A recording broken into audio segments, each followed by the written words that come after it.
Late July 2008. On the eve of what appears to be a resolution to the world's first nuclear terrorism crisis, the hopes of an anxious global community are dashed by the actions of an even more ubiquitous threat to world peace.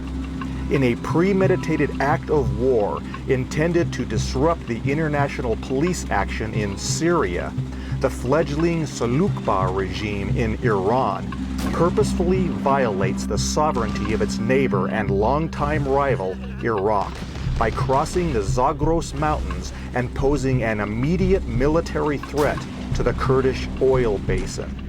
In so doing, they not only expand the scope of an already volatile conflict, the Tehran government exposes itself as something less than an innocent and innocuous bystander to nuclear terrorism. During the early morning hours of the 24th, the general situation within the North Plain can only be described as precarious for the disparate and inexperienced Iraqi defense forces, as well as those few NATO security units stationed in the area. With the Revolutionary Guard having paused for the night to regroup in preparation for their push towards Mosul and Kirkuk, the battlefront settles into an uneasy calm. However, the Iranians do not remain idle. At least one group of regular army mechanized units is in the process of attempting to surreptitiously outflank the main battle lines before daybreak. Their chosen avenue of passage is an out-of-the-way rural roadway that extends to the Iranian border. Designated 1080G, this gravel-top lane is rarely traveled by anyone other than the local inhabitants. Its one-time purpose was that of an overland trade route through the Zagros. Positioned between the North Desert Sands and the Wadi Akaret, the focal point of 1080G is a tiny commerce way station named Albeit. First established in medieval times as a battle camp for the siege of the ridge-top bastion identified as the Sultan's Dagger, Albeit straddles the border between the ancient provinces of Atamim and Az-Sulaymaniyah. As evidenced by the fortress's extensive damage, this site has been the scene of numerous military encounters, albeit several centuries past. For Captain Ricks and the Marines of 2nd Platoon, Company A, 4th Light Armored Recon Battalion, Albeit, otherwise known as Objective Keystone, will soon revive its storied and bloody past with an all-new chapter in the tragedy of human conflict. The time is 0250 hours.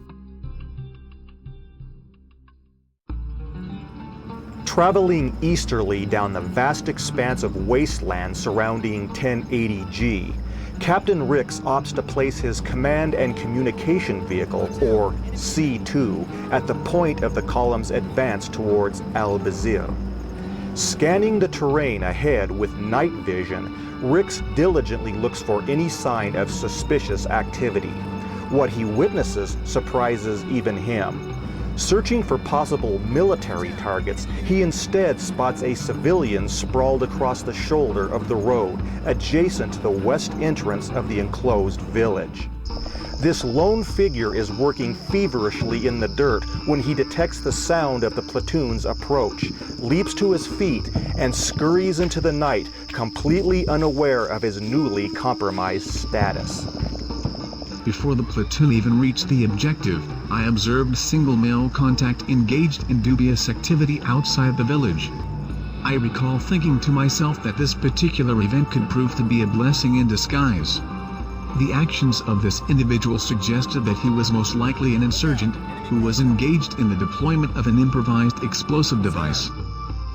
Fortunately for us, our ability to spot him at range, in the dark, provided ample warning that we might very well have a roadside bomb awaiting our arrival in Albeit.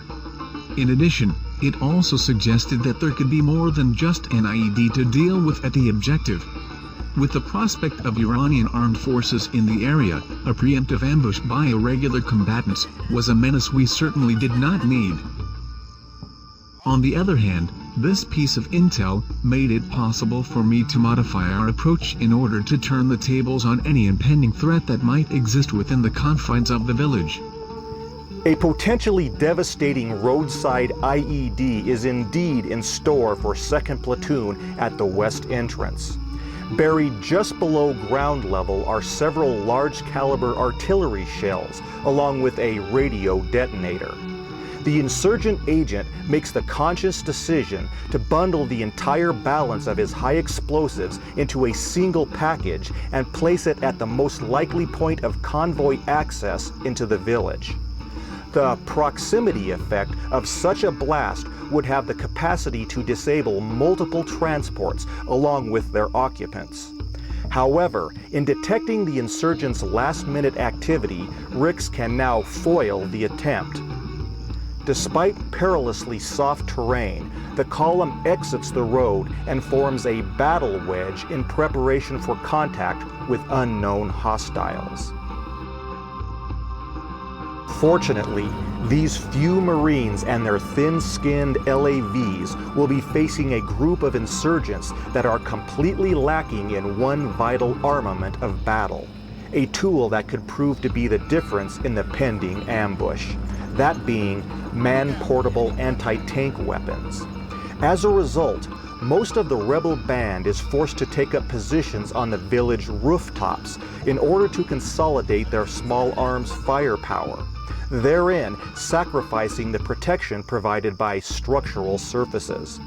However, as with all such radicals, they are relying upon the element of surprise. As the Marine Recon Platoon nears its destination, the village remains shrouded in darkness. There is no discernible sign of life. Although the skies are clear, the pitch black of the desert night limits visibility to the naked eye. The only luminance is that which is provided by the reflection from a partial moon. For the insurgents, sound detection is their only real ally. This includes the 4 light-duty trucks hidden within the depression of the nearby wadi. Although the passing column presents its flank to them, these crews understand that their lightly armed vehicles would stand very little chance of survival in a direct shootout with infantry fighting vehicles. Just as their advancing foe emerges from the darkness and finally becomes visible to the insurgents in Albeit, the force comes to a sudden halt some 120 meters west of the objective. While scanning the area, Rix notices something peculiar. The ground just outside the village's west sector has been disrupted.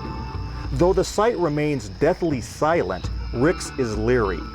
Past experience with the tactics of insurgent guerrillas prompts him to order the entire column to button up. Much to the dismay of the hidden insurgents, LAVs 1 and 2, call signs Coyote 1 and 2, break formation and commence sweeping the north-south outskirts of the village. Simultaneously, Coyotes 3 and 4 move cautiously forward but stop well short of the west gate and the site of the potential roadside IED. While in transition, both Coyote 1 and 2 report additional disturbances in the earth near the village walls. Though few in number, these craters arouse Captain Rick's well-seasoned scrutiny. With nary a single shot yet fired, the disgruntled insurgent commander observes Coyotes 1 and 2 reach the dirt road that intersects 1080G at Albeit. With these 2 vehicles taking up position at the north-south gates, he reluctantly signals his troop to redeploy in response to this flanking maneuver. As a result, the rebels forfeit their only real advantage, that of combined firepower. At this same time, the 8 men of Scout Teams C and D quickly dismount from Coyotes 3 and 4 and sprint to the cover of the west wall. Despite receiving a fleeting glimpse of this action, the insurgents hold fire and maintain concealment. Like a well-oiled machine, Scout Teams A and B promptly dismount their vehicles and seek cover behind the village barrier as well. Meanwhile, Rix and the C2 crew unbutton, feverishly scanning the village for possible threats.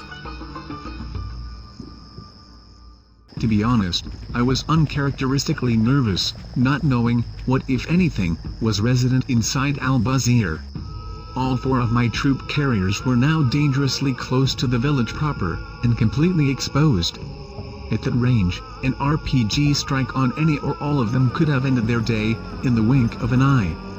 Therefore, I brought my C2 some 60 meters closer to the objective, in order to place a few more eyes on the village interior. While engaged in this action, C-Team worked their way down the west wall, to investigate the site of the possible IED. Once in position, the team leader reported seeing freshly turned earth, and confirmed exposure of a protruding wire, indicative of a radio receiver antenna. I immediately ordered the team to vacate the vicinity and proceed to the north gate in order to relieve A-Team, who would now transition to the east gate on the far side of the objective. Meanwhile, both B-Team and D-Team managed to creep up to the low walls just outside the other 2 entrances, which were adjacent to interior buildings. Although D-Team was still treacherously close to the IED on the other side of the road, they were hidden from view, and therefore, undetectable. Just as we were on the verge of commencing our assault, a glorious sound filled my comm set. It was radial traffic between a scout chopper and at least 1 attack Cobra. They were destined for our sector, in order to service all 3 of my split platoons. I've got to admit, in combat situations, the distant thump of rotor blades is like music to a Marine's ears. Or, as the ground pounders under my command often say, "Rock me, Amadeus." Within the village, anticipation of combat is escalating in equal proportions. The 4-man insurgent team located on the 2nd floor of a west building is forced to relocate to a nearby single-story structure facing the south entrance. Although they are exposed for several seconds while making their exterior dash from building to building, they go unseen. At the same time, A-Team and its resident platoon lieutenant arrive unmolested at the east gate and begin to crawl their way into position along the low wall directly behind an unoccupied guardhouse. With nary a single incident of hostile activity yet encountered from anywhere inside or outside the village, and having enveloped the objective inasmuch as can be achieved with such a diminutive force, Captain Rix orders the coordinated execution of ingress into objective Keystone. This includes one final tactical maneuver that will prove fateful to the ensuing minutes of action. He directs Coyote 3 to displace from the west perimeter to the east gate in support of A-Team, whilst moving forward in the C2 to replace the newly mobile LAV. Not taking any chances, the transition into the interior of Albeit is preceded by the launching of smoke canisters from Coyote 1 and 2. Within moments, the thick clouds of white phosphorus combine with the impenetrable blanket of darkness to completely blind the insurgents from the actions taking place at both ends of the dirt crossroads. As a result, both LAVs and their supporting scout teams usurp the village barrier uncontested. Although A-Team proceeds without the benefit of a smoke screen, they too manage to achieve access to a nearby perimeter building and begin an interior sweep for hostiles.